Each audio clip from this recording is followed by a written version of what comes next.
There is a particular kind of silence that has nothing to do with having nothing to say. You know the one. The room is quiet, your face is calm, but inside you're holding a storm you've learned to keep from spilling. Maybe you've felt this more times than you can count. People assume silence means absence, that when someone goes quiet, they've simply run out of words or worse, that they've stopped caring. But sit with that person long enough, watch them close enough, and you'll notice something strange. The quiet isn't empty, it's full. It's overflowing, actually so full that words feel too small to hold what's happening underneath. Not emptiness, it's control. Not distance, it's protection. And somewhere in that stillness is a story most people never bother to read. Think about the last time you were deeply hurt. Not annoyed, not mildly inconvenienced, but truly hurt, the kind that lands somewhere below your ribs. What did you do in that moment? Did you explode? Did you cry? Did you demand answers? Or did something in you simply go still, like a light switching off in a house that used to be loud? If it's the second one, you already understand something most people spend years trying to unlearn. You understand that silence, for some people, isn't the opposite of feeling. It's the evidence of feeling too much. There's a reason for this, and it isn't broken wiring or emotional failure. It's survival. Your nervous system is older than your vocabulary. Long before you learned to say "I'm hurt" or "that wasn't okay," your body already knew how to respond to threat, and it built its own language for danger, one that had nothing to do with words. Psychologists call this the freeze response, one of the lesser talked about siblings of fight and flight. When fighting feels unsafe and running feels impossible, the body chooses stillness. It goes quiet not because it's given up, but because quiet at some point felt like the only way to survive. That's the part people miss. They see the silence and call it weakness or coldness or emotional unavailability. But underneath it is often a person who learned very early that expressing pain out loud didn't get them comfort. It got them punished or ignored or made to feel like too much. So the volume got turned down, not because the pain got smaller, but because the world responded better to a quieter version of them. A short truth worth sitting with: silence was once safety. This is where attachment theory quietly enters the picture, and don't worry, it's simpler than it sounds. Attachment theory is really just the psychology of how you learn to depend on people, starting from the very first relationships you ever had. If your early world taught you that showing distress brought comfort, you likely grew into someone who reaches out when hurting. But if your early world taught you that showing distress brought distance, punishment, or discomfort in the people around you, you likely grew into someone who retreats instead. Not because connection scares you, because vulnerability once felt dangerous and your body remembers what your mind has almost forgotten. Perhaps you felt this in relationships that had nothing to do with childhood at all. A friend says something careless, and instead of confronting them, you just go quiet. A partner forgets something important, and instead of raising your voice, you retreat into yourself, becoming polite and distant and hard to read. People around you might interpret this as passive aggression or manipulation or emotional immaturity. But ask yourself honestly, is it manipulation or is it self-preservation dressed as distance? Not withdrawal, it's a homecoming, a return to the one place that has always felt controllable: yourself. There's a strange kind of loneliness in being someone who processes pain silently, because the people around you often mistake your quiet for indifference. They don't see the conversations happening inside your head, the arguments you're having with yourself at 2 in the morning, the apologies you've rehearsed but never said out loud. From the outside, you look unaffected. From the inside, you are anything but. This gap between what's visible and what's real is one of the loneliest experiences a person can carry, because it means being hurt and unseen at the same time. Cognitive dissonance plays a quiet role here too, though most people never notice it happening. Cognitive dissonance is simply the discomfort of holding two conflicting truths at once, and for someone who goes silent when hurt, this happens constantly. Part of them wants to scream, to demand acknowledgement, to say, "You hurt me, and I need you to know that." But another part of them believes, based on years of evidence, that speaking up will only make things worse, or won't matter at all, or will make them seem dramatic, needy, too much. So instead of resolving the tension, they swallow it. The silence isn't peace. It's a ceasefire between two parts of the self that don't yet trust each other. You might wonder why some people cry loudly when hurt, while others disappear into themselves without a sound. Some of it comes down to something psychologists call locus of control, which is really just a fancy way of asking, do you believe you have power over what happens to you, or does life mostly happen to you while you watch? People with a strong internal locus of control often believe that speaking up changes things, so they do. But people who have experienced their voice being ignored again and again develop something closer to an external locus of control, a quiet belief that speaking doesn't change outcomes, so why bother speaking at all? Their silence isn't apathy. It's the residue of 100 small experiences that taught them their words don't move the world the way other people's words seem to. And yet, here's the paradox worth sitting inside for a moment. The people who go quiet when hurt are often the ones who feel the most.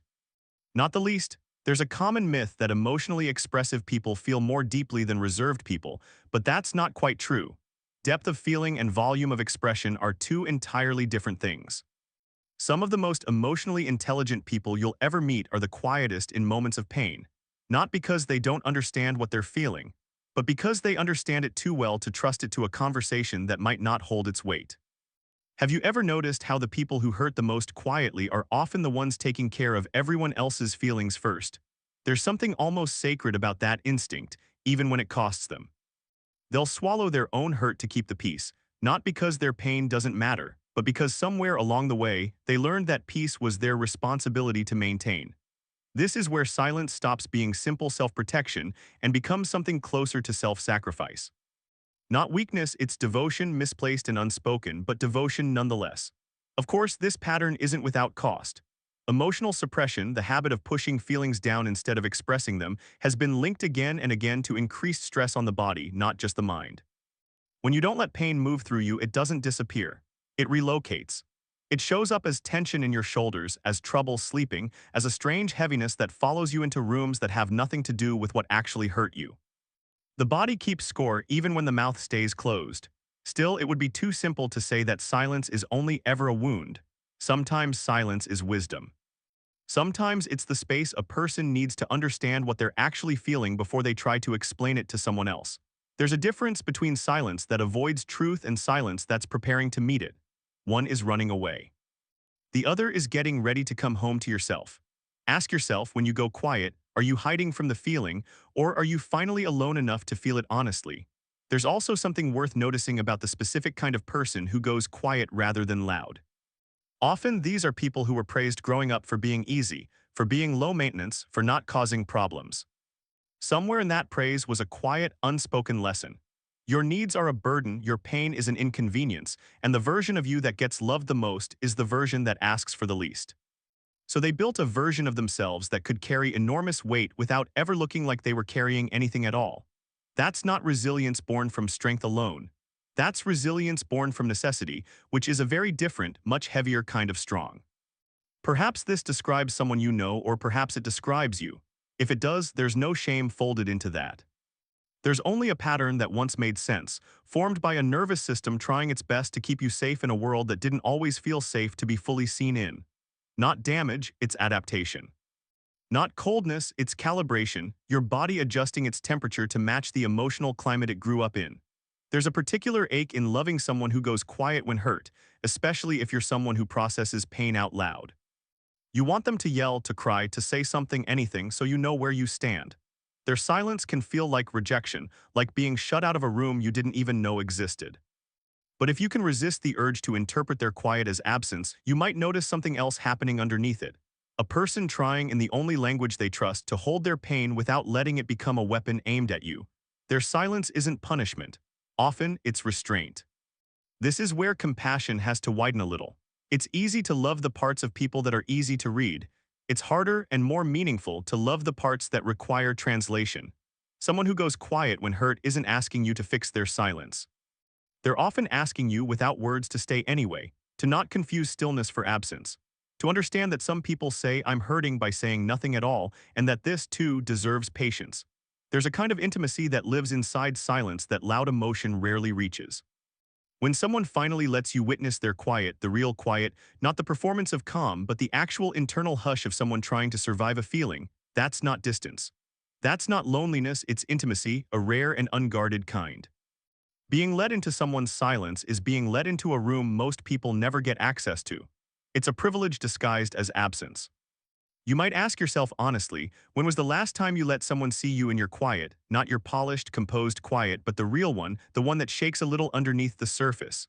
Most people never do. Most people perform a version of I'm fine, so convincingly that even they start to believe it. But somewhere beneath that performance is a person who carries worlds within them, entire histories of unspoken hurt, And no one ever thinks to ask what's happening in there because the outside looks so undisturbed. Dopamine, interestingly, has a role in this story too, though not in the way people usually think of it. Dopamine isn't just about pleasure, it's about anticipation, about the brain's prediction of what will happen next based on what's happened before. If in someone's history expressing pain was met with disconnection rather than comfort, their brain learns to anticipate that outcome again. So even in a new relationship, even with someone safe, their nervous system might still brace for the old pattern, not because they don't trust you specifically. Because trust for them has to be rebuilt one quiet moment at a time, proven rather than promised. This is perhaps the most tender part of this entire pattern. People who go quiet when hurt are often testing, without even realizing they're testing, whether this time will be different. Will you notice the silence and lean in, or will you notice it and walk away? Will you mistake their stillness for indifference, or will you recognize it as the sound of someone trying not to fall apart in front of you? Every quiet moment is, in some small way, a question. Are you safe? Can I trust this? Will you stay even when I don't perform my pain the way you expect me to? It's worth pausing here to ask yourself something quieter than the rest of this. Not about someone else, but about you. What did silence protect you from once? And has it ever cost you more than it saved you? These aren't questions with easy answers, and they're not supposed to be. They're questions meant to sit in the back of your mind long after this ends, returning to you in ordinary moments, in the hum of a quiet room, in the pause before you speak or don't.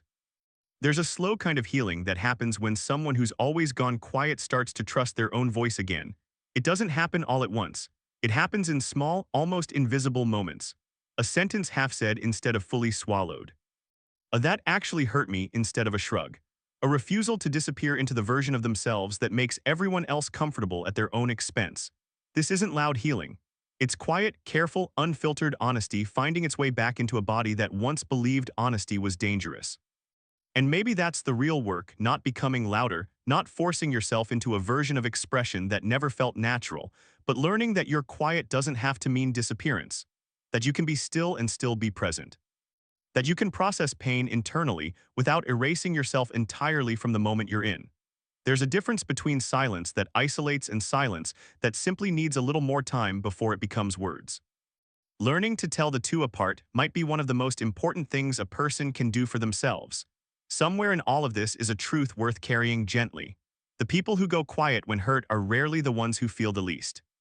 They are more often the ones who learned earliest that their feelings needed to be managed alone, carried without witnesses, understood without translation. That's not a flaw in their character. That's a story written by circumstance, one that can slowly be rewritten, not through force, through safety. Through people who don't flinch at silence, who don't rush to fill it, who simply stay close enough that the quiet starts to feel less like a hiding place and more like a resting one.